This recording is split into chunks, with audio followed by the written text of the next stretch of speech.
Welcome to Storytime with Sugar. Today we're reading Imagine That. Olive had a great big imagination, which was only just a smidge smaller than her big heart. Her best friend Hoot had a heart that was equally big. His imagination, however, well, one rainy day, Hoot discovered something unexpected. Olive tugged on Hoot's wing. "Let's go on a pretend adventure," she said. "Rainy days are perfect for that." Hoot agreed, but in the very moment he tried to imagine something magnificent, he imagined nothing at all.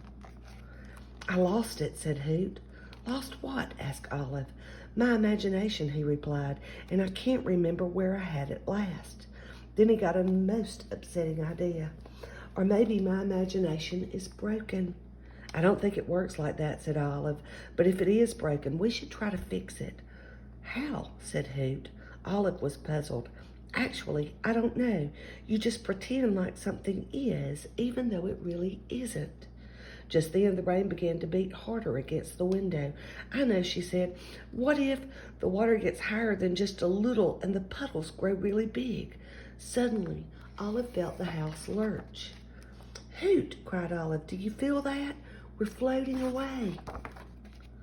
But Hoot felt nothing. "It's only a puddle," he said, looking out the window. Olive sighed. A puzzle isn't a very good adventure. Then she got another idea. "It looks like an antenna," said Hoot. "Because it is," said Olive. "Your head must be all scrambly. That's why your imagination isn't working." "How clever," said Hoot. "A head unscrambler." Olive led Hoot into a room full of shadows. She gasped. "Do you see that?" she said. "In the corner." "See what?" asked Hoot. "The Giant," Olive whispered. But Hoot saw nothing. "Maybe I blinked," he said. "Or maybe it's worse than I thought," replied Olive. So Olive tried earmuffs. "For your leaky ears," she said. "How else could your imagination be escaping?" "I guess that's why they tickle sometimes," said Hoot, following Olive to the cellar. They stopped. They stepped into the dark. Something fluttered. Olive froze. "Do you hear that?" she whispered. "Fairies." But Hoot heard nothing. "These ear mufflers might keep my insides from coming outside," he said, "but I can't hear anything with them on." So Olive tried something sleepy, then something upside down, and then perhaps 1 or 10 other somethings, but nothing worked. "Maybe I can't be fixed," said Hoot. "Or maybe you're not really trying," said Olive. It was quiet for a long while. Finally, in a small voice, Hoot spoke. "Why is it, when my imagination is the thing that's broken, it's my heart that hurts the most?" "That's it," shouted Olive.